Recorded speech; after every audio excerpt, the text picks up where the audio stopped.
Good morning, David. Good morning, Salim.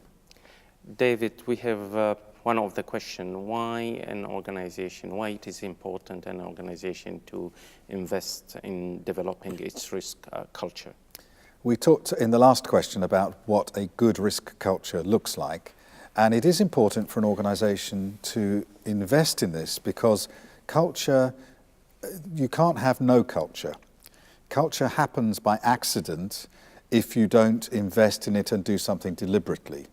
So if we just do nothing, we say, well, the culture will be what it will be, and we don't take it seriously, then we develop a culture towards risk, which just happens to be the values and beliefs and knowledge and understanding that exists about risk, which might be completely wrong. And so it's not that there is no culture. There is always a culture because people always have values and beliefs, and people have a degree of knowledge and understanding. So there will always be a risk culture, both within the organization as a whole and every part of it, the departments and the functions and the project teams and so on. But what we want to do as senior management is to make sure that we have a strong risk culture, that we have an appropriate risk culture, that risk culture is actually managed and led in order to generate a strong risk culture. So it's important that we invest in it because it doesn't just happen that you get a strong risk culture by accident. There is a risk culture if you do nothing. What we need to do is to invest in that and manage it deliberately, lead it deliberately and intentionally to get a strong risk culture. The other thing is to invest in it because culture can decay, culture can decline over time. So you may have an initiative to develop a strong risk culture in the organization, and you succeed, and then there are strong values and good beliefs and a nice broad knowledge and understanding about risk, which is leading to the right attitudes and behavior. And so people are performing very well in their risk management. And then the senior management says, yes, good, we've done that. We've got a risk initiative going. We have a nice risk culture. Risk management is fine. Everything is good. You take your foot off the pedal and then just slows down. And over time, people adopt different values. People change their knowledge and understanding. Some people leave the company and some come again with different values. And so the risk culture will decline if we don't continue to invest in it. So it's important that we see it as something that requires attention and action. We've talked about those two words several times in the past. And that culture doesn't happen just by accident. There will be a culture if we do nothing. In order to get a good, strong risk culture, we do need to do something. And then having done something and invested in it, we need to maintain it in order to make sure that we keep effective risk management in practice. So that means that investment should be sustained. Yes, that's right. Should be sustained. And certainly there are examples. In the UK, I did a lot of work in my early career with the Ministry of Defence. And in the 1970s and 80s, the Ministry of Defence had a very strong risk culture.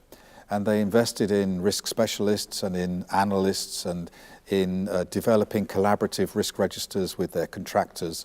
And it was a delight to work with the Ministry of Defence on the risk side. And then they got a little complacent and they said, this is great, we know how to do risk management. We'll pay attention to something else. We'll look at strategy development. We'll look at collaborative team forming. And they took their eye off risk management and focused on something else. And over a period of about 3 or 4 years, their risk culture declined. And also in the defence sector, people tend to move quite often. They're promoted to a different level. Maybe 2 or 3 years, they go to somewhere else. So the people changed as well. And so the risk culture in the Ministry of Defence in the UK in the 1990s was not so strong. And it wasn't given so much attention. And some of the projects started to go wrong.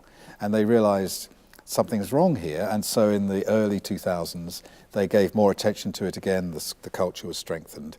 And then again, something changed and they just gave it less attention. Now it's coming back again. So there's a very good case study, an example, where there was an investment in risk management, but it wasn't sustained. And the culture just declined until it was given attention again.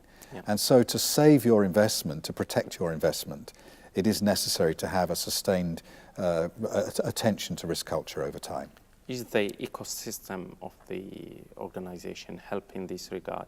for sustainability of risk culture? Absolutely. The ecosystem, which consists of your values and beliefs, but also of your procedures and of your people and of your policies and of your strategy and of your management and of your communication, all of these different parts of the organizational environment will contribute to the culture and also have an influence on the risk culture. So certainly the whole sort of health of the organization, it's all interrelated, isn't it? And so the risk culture is also influenced in that way. So how do we measure this investment? How do we say this organization is investing a lot in a risk culture and this one is not investing? Is that in terms of finance or what? Well, it's not. You don't have to worry about investing a lot or a little. You have to invest the right amount.